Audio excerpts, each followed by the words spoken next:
This is how I reached level 30 in Palworld in just 4 hours on normal mode. It sounds impossible, and I was starting to think it was, but after learning from my mistakes and coming up with a really solid plan, I was able to do it. So let's talk about how I did it, but real quick, if you enjoyed the video, don't forget to leave a like, share with your friends, comment your thoughts down below, and subscribe for the best Palworld content. So the first thing I did was I took a few respawns to get some really good fast travel points. The devs are kind of weird about this because they made it to where you can't do this in single player, but you just turn your single player world into multiplayer and you can do it again. It seems like it was for balance reasons, but you're still allowed to do it, so until they actually say something about it, this is how I'm running it. The first place you want to go to is the Seabreeze Archipelago Church. Okay, so you respawn down here, and then you want to grab these 2 life monk effigies, head up to the fast travel point, go inside the church, open the chest, and then upgrade your catch power. So you don't have to worry about this life monk effigy, you can just grab the chest, fall down, grab the chest, grab the chest. This life monk effigy can actually make it out to this one. Get this chest. You can then cut across to this chest, head on over to the beach, and that gives you 2 good life monk effigies as you land right here on the fast travel point. I messed up in previous runs by focusing too much on life monk effigies that I was like, oh, I need capture power 4, I need capture power 5. If I get that as soon as possible, I'm going to fail less catches, which means getting more experience. But no, you really only need 12 life monk effigies. It goes 1, 4, 7. And once you get those, it's going to be naturally throughout the route. You're pretty much good to go on catching, and then you can acquire the next tier, which is 11, as you're just kind of playing and catching and level up, so you can eventually hit capture power 4. Also, I didn't do it in this run, but it's probably pretty good to just grab the life monk effigy and 3 chests here, because that's what you're going for. You're trying to optimize as many chests and life monk effigies as possible while also catching pals. You need to pick up every pal sphere along the way that you see. You need to like punch and catch and then throw out your pal and catch every low level pal along the way, because then you're getting experience. Turn that experience into stamina, you turn that experience into weight, and then you're having an easier time running around, holding resources, catching pals, and just about speed running to level 30, even from the very start. Now from the new fast travel point, you want to teleport to the first starting area, grab the chest, grab the life monk effigy. You can like go around here and grab the chest. I just happen to like go this way, come down through, chest, fast travel, life monk effigy, cut across, life monk effigy. Then over here is really good because that's where you have the skill fruit tree. Also, there's one along the way in the first part of the route. You want to get dragon cannon or wooden cutter or one of the very low cooldown spammy moves because it's going to help with catching pals once you get your first mounted pal. So you get a life monk effigy and some skill fruit over here, come back around, go to the beach, go through this area because we have 2 chests right here. You pop up into a 3rd chest, and then you can also go and finally unlock the small settlement. There's a life monk effigy in there. And there's life monk effigies over here, and then there's life monk effigy over here, and then you can go and hop up. Setting up your first base here is going to be really good because even though we have the ore quarry station, you actually want an ore mining site base, at least initially. That way you can have a production of ingots. You want the Ring of Mercy because it's absolutely cracked, and you also want to be able to build the ore mining site and also the other things that take a lot of ingot. Now, after building your base and getting a couple levels into it, you're going to be spending most of your time in this area because there's a lot of low level pals to catch and farm experience on. There's also traders over here because you're going to be primarily buying pal spheres. You buy a pal sphere, you catch a pal with it, and then you sell it to the pal vendor, and that's how you keep up your money while also finding chests along the way and then maybe selling some of the items you get. And the nice thing about that ore mining base is that there's a lot of trees around, so if you get a tansy or a pal that can chop down trees, well, it's just going to be auto chopping while you're setting up and leveling up your base. So you want to have one of those pals out, and it means all you need to do is gather stone to build a stone mining site because your wood is taken care of. And then you use these resources to naturally level up the base. You want a statue of power, and you also want the pal gear workbench, and you just kind of want to grind everything out, catch pals, get resources until you hit level 9 as fast as possible. And then once you hit level 9 and your base is set up, you need to catch a dire howl. It's better to catch a dire howl before this, that way you're not scrambling to get one. You make the saddle, and now you get to play the game efficiently. So the next thing you want to do pretty much immediately, while also picking up pal spheres and catching every pal you can, is you want to make it to Fisherman's Point.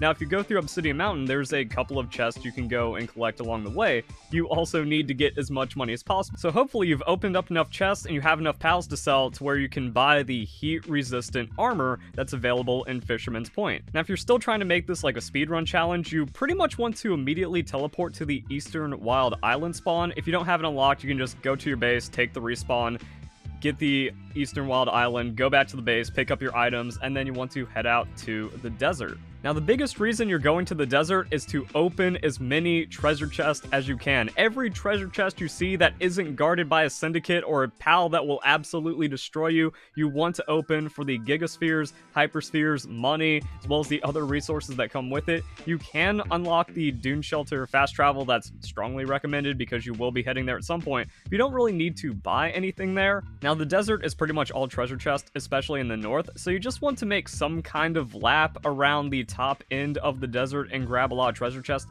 You don't have to get every single one, and then you want to end at the deep sand dunes. Then you can fast travel to Dune Shelter, head southwest to the Sand Dunes entrance, and then make your way to the volcano area that has the Wixen in it, because you want to catch Wixen. They have really good handiwork, and they also have good kindling, which means faster ingot smelting to get your Ring of Mercy. So now that you have gigaspheres and hyperspheres, you want to take on dungeons and alpha pals because they drop very precious resources that you then sell for money to get your first handgun. So with all the money from opening chests and farming dungeons, you should have enough to go to Fisherman's Point, get a makeshift handgun, get some ammo for it.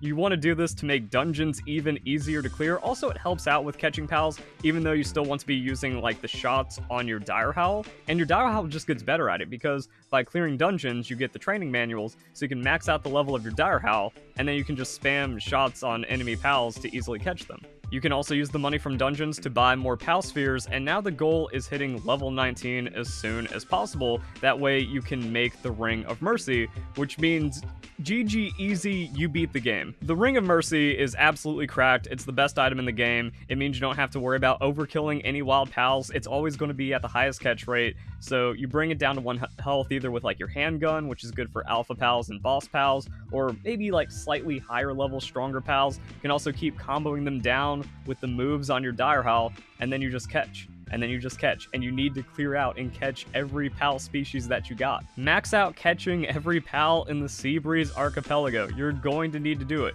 Same thing with the Southwest Windswept Hills, the yellow area. There's Sparkit, there's Jolthog, there's some other pals you can't find in other places. Nighttime is also very important. Don't just sleep it away because it's cold and makes you feel bad and it's also dark and hard to see. You need to catch Depresso. You need to get Hoocrates and Toombat and some of the other pals that appear. Daydream, while it is really nice to just catch them in the overworld, fortunately they do spawn inside of the dungeon, so that makes it a little easier to get Daydream, and you just keep want to catching. But the Ring of Mercy also makes it really easy to clear dungeons. That's how you're going to get your Fuddlers, your Mows, any other pals that you need to get the max catching on. This is also going to translate into levels, so I recommend getting your weight up to about 500, and then 200 or so stamina, and then the rest can go into health or attack, because now you're actually working on combat. So eventually you can challenge Pain King, you can challenge the higher level alpha pals. That's still going to count as catches. That's still going to give you experience and progress you to level 30. So that's really it. Most of this run is optimizing getting to level 19 so you have the Ring of Mercy and the makeshift handgun as fast as possible,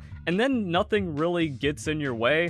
Maybe you have some money troubles, but then you go and clear another dungeon, or you sell a whole batch of pals or something. Also, since you have ingot production, you can make some spheres.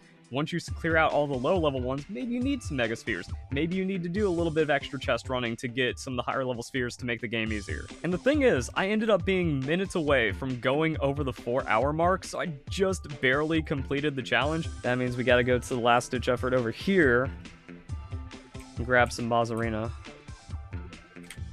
Dire Howl, mount. We can still, I guess... We have 5. Yeah, it's worth. We got the hyperspheres, though. So, boom. I missed. I'm bad. Skill issue. Oh my god, how do we skill issue so much? Why can't he, like, hit him with any of these things? There. Double catch. That catches and we hit level 30. Pretty much 4 hours. Done. We did it.